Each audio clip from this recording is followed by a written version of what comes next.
If you want to take your current life and grow 10 times either bigger or better, there absolutely is a way you absolutely can do it. In this video, I'm going to share with you 5 principles that if you apply will help you go 10 times, and it's going to be a lot easier than you think.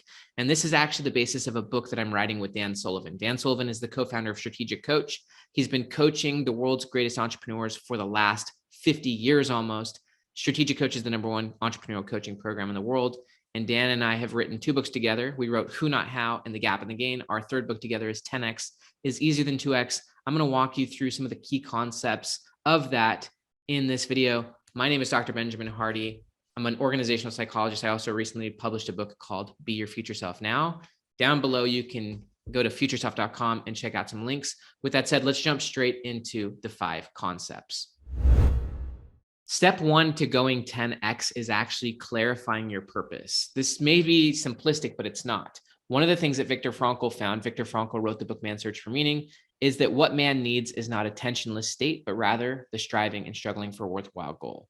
Viktor Frankl was living in the concentration camps during World War II. He was a Jewish man, and he saw that people fell apart when they lost a clear sense of purpose towards their future. Without purpose, people perish, as the Bible would say. Without a clear sense of purpose, without a why to live for, you cannot bear any how. Without a why to live for, your life loses meaning. You also lose happiness. You can't be happy without a purpose to live for. This is a really interesting insight because most people believe that you should actually forget about the past, forget about the future, but as psychological beings, you can't do that. Time is not sequential from a psychological standpoint. Instead, time is holistic. Who you are right now is a combination of your view of your past, your view of your future, and your present. In fact, in order to make your present better, you actually have to make your future bigger. And so we're actually all driven by our views of the future. In psychology, that concept is called prospection.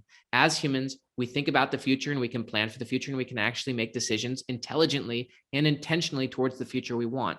So step 1 of going 10X is actually clarifying your purpose. Who is your future self? What's the most important thing you can accomplish? Without that sense of purpose and mission, you really can't have direction. You're going to waste your time. Your present self is going to be caught up by all sorts of short-term distractions or dopamine hits.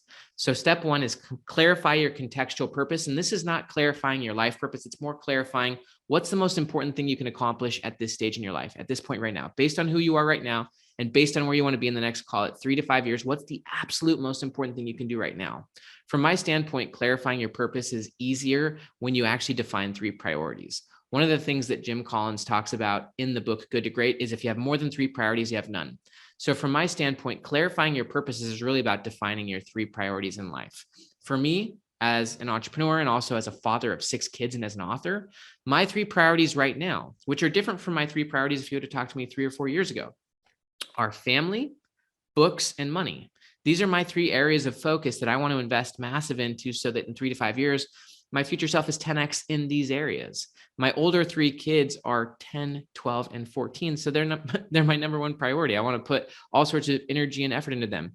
But in 5 or so years, if you talked to me, chances are my priorities would shift a little bit. I'm sure that my family will still be #1 priority at that point, but maybe books and money are not a top priority to my future self. This actually brings up a really interesting point, that your future self is a different person than you expect. They're going to be in a different place, a different world. They're going to have a different position. They're going to have different priorities. But key step right now, step #1 is clarify and define your contextual purpose. What is the thing that's most important for you to accomplish right now? The purpose that gives your life meaning, the purpose that allows you to bear your suffering, as Frankl would say. Clarify your purpose, do it with 3 priorities. Step #2 is interesting. It's about 10Xing your vision. Recently, I was in a business meeting and Joe Polish, who's the founder of Genius Network, asked the question, if you wanted to increase your profits by 10%, what would you do? We were lucky enough to have a theory expert on a concept called the theory of constraints there. Theory of constraints is all about utilizing resources to get massive progress. And what this expert said is he said that it's actually a bad question to ask yourself, how do you grow by 10%? The reason is because you can almost do anything. You could do all sorts of things to grow by 10%. It doesn't actually clarify what you should be doing. He said, if you changed the goal from rather than growing by 10% to growing by 10 times, that would simplify your process. It would force you to realize that almost nothing you can do would help you grow by 10 times. Maybe there's a few things you could do, but almost everything is a distraction to 10X. And so it's actually easier to have a 10 times bigger vision than a 2 times bigger vision, because 2 times is a distraction. There's all sorts of competition. There's all sorts of potential. You could stay doing most of what you're currently doing and not be very optimized and go by two times. But if you want to go by 10 times, it forces a lot more self-honesty. Almost everything you're doing right now is a distraction to 10 times. You can't just go by 10 times and keep being as spread thin as you are. Only a few things will help you to go 10 times. And so 10 times actually clarifies the path and the process. And this is a really interesting aspect of hope, by the way. Hope is a lot more powerful than most people think.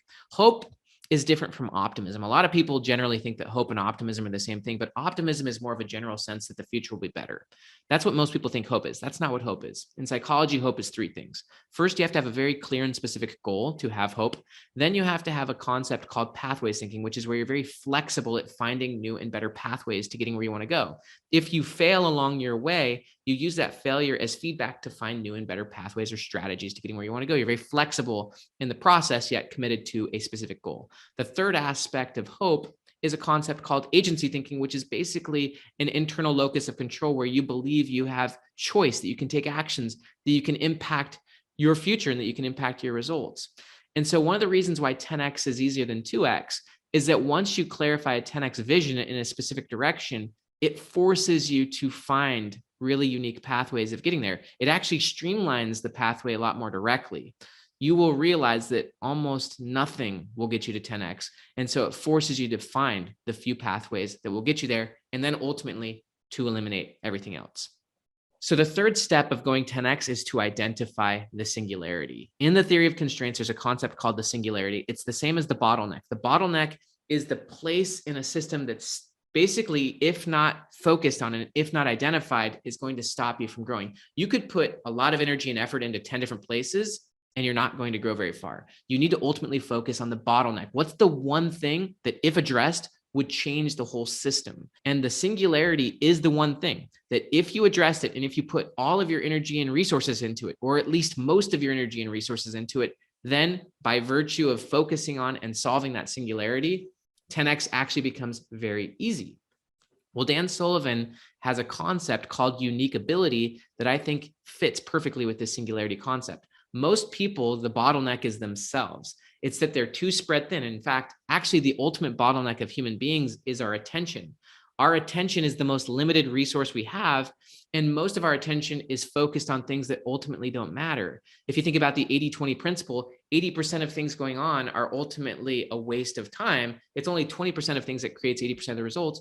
And so from a resources perspective, if you just think about your attention like a resource, most of your resources are probably, first off, they're spread too thin, which according to the theory of constraints is not how you get progress. According to the theory of constraints, you identify the singularity or the bottleneck, and you put as much resources towards that as possible. And that's how you start to get 10X progress very easily, actually. Having a spread thin, like 10 things you're trying to accomplish, you're only going to make very microscopic progress.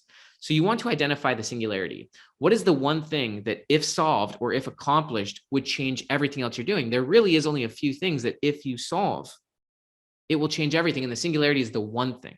And back to Dan Sullivan, I believe that the singularity for most people is identifying or clarifying their unique ability. What's the one thing that if you focused on and if you developed, if you put a lot of energy into that thing, then 10X becomes easy.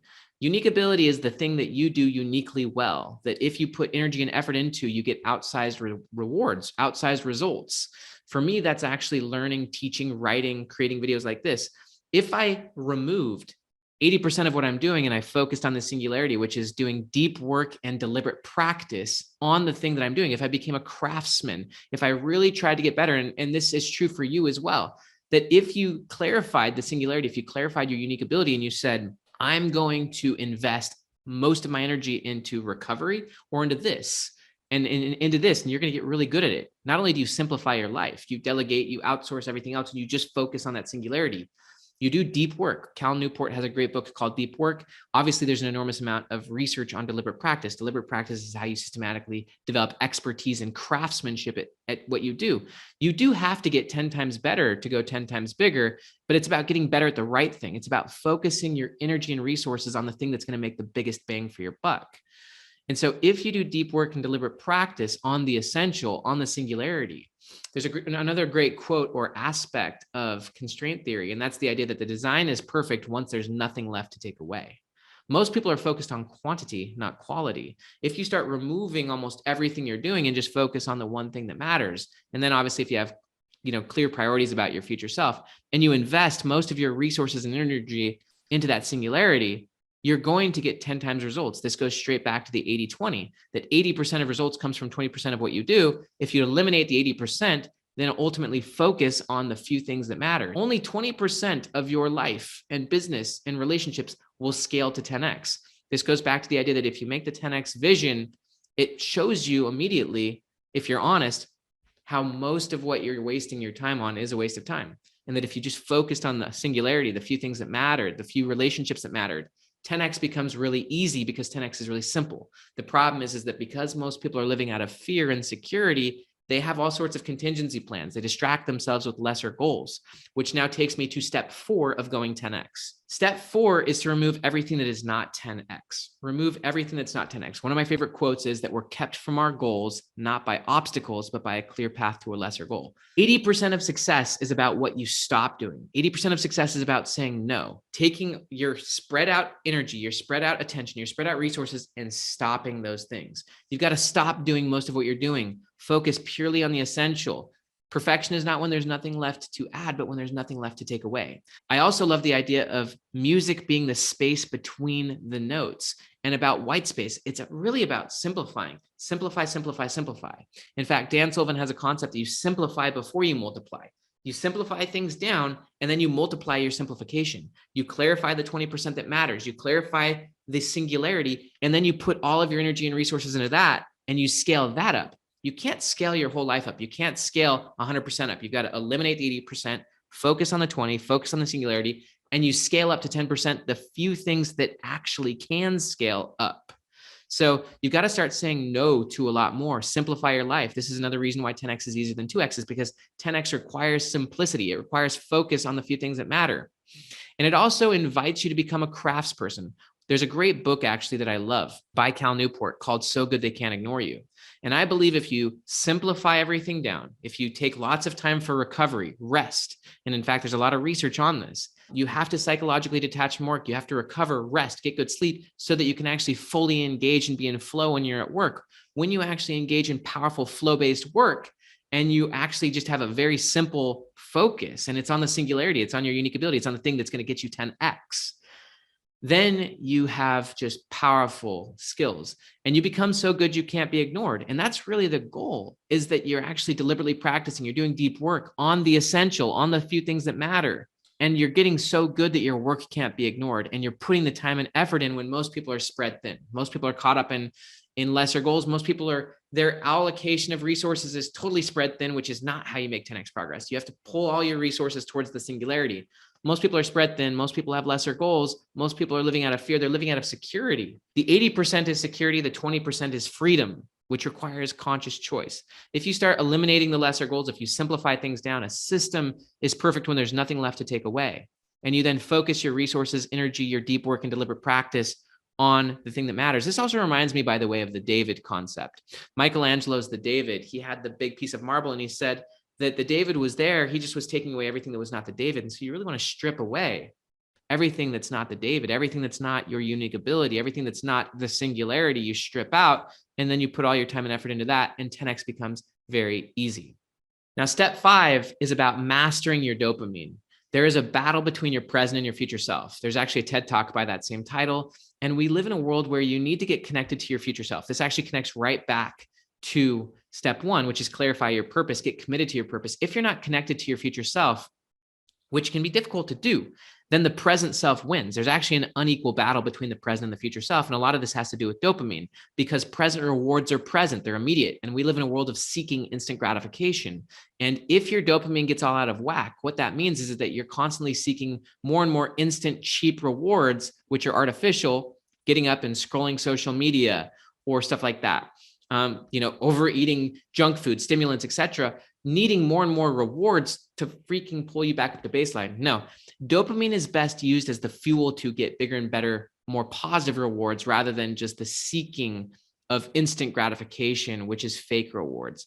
And so from my standpoint, the best way to master your dopamine and apply all these principles is to master your evening and morning routines. Mastering evening and morning routines helps get you on a track. And if you can get really good at this, particularly the hour before bed and the 3 hours after you wake up, then you're pretty much mastering the battle between your present and your future self, which means you're ultimately mastering the battle of your dopamine. And even Dr. Huberman, who's basically the top neuroscientist on this subject, says that the first 3 hours are fundamental. So if you can master your evening and morning routines, you will begin to master your dopamine. You'll be living more according to the important, not the urgent. You'll be making progress powerfully towards your future self, and you'll be building a lot of confidence and progress along the way. So from my standpoint, evening and morning routines are quite simple. The evening routine is about putting your phone on airplane mode. Most people at the end of the day, they go into an extreme consumption mode because their energy levels are low. And so they can start consuming short-term dopamine, whether that's binge eating, whether that's scrolling. And so if you can just put your phone on airplane mode and journal, one of the things that we write about in The Gap and the Gain, Dan and I, is that at the end of the day, just write down the progress you made that day. Write down your wins and then write down the 3 wins you want for tomorrow. No more than 3 wins for the next day, because you want to focus on the 80-20. A lot of people, they have a to-do list of 10 items for their to-do list. Focus on the few things that are going to make the biggest impact. And then rest, recover, spend some time, and ultimately go to bed earlier so that you can wake up with a purpose. If you've journaled, and by the way, journaling at night is really powerful for a few reasons. One is your brain is really analytical at night, and it's also really good at planning strategically. And so you can analyze your day, you can reflect, and then also you can make a nice plan for the next day so that when you wake up with a purpose. Rather than trying to drag yourself out of bed with willpower, you have a why power. You have a purpose to pull you out of bed, which is really powerful. It's better to be pulled than pushed in terms of motivation. Push motivation is basically the extreme tax of willpower. So once you go to bed, you wake up and you just jump straight into your big 3. You jump into your future self. You put the important before the urgent. You eat the frog, as they would say. Put your future self before your present self. Rather than just jumping on social media or seeking instant rewards, you start making progress towards your goals. During those first 3 hours of the day, you maybe journal about your future self. You reflect, you have a vision, you gratitude journal. And then ultimately you make progress towards your future self so that by 8 or 9 a.m., you've already made massive progress towards your future self. How you start something usually creates a momentum or a trend for how the rest of the day is going. And if you can wake up and start winning, you make the bed, you start getting positive momentum, you start building the right types of dopamine, then the rest of the day will usually take care of itself. So if you apply these 5 principles, you can go 10x from wherever you're at right now. And it can be a lot easier than you think. It can be a lot simpler than you think. You can simplify, you can be clear on your purpose so that your life has meaning. You can have direction. You can win the battle between your present and your future self. You can have routines so that you're mastering your dopamine. You can focus on the singularity. You can continuously strip out everything that's not the David. 10x is very beautiful. I hope you enjoyed this video. Please like this video. Please subscribe to the channel. And also, obviously down below, get access and resources to the Future Self Science. I'm Dr. Benjamin Hardy. Have an amazing day.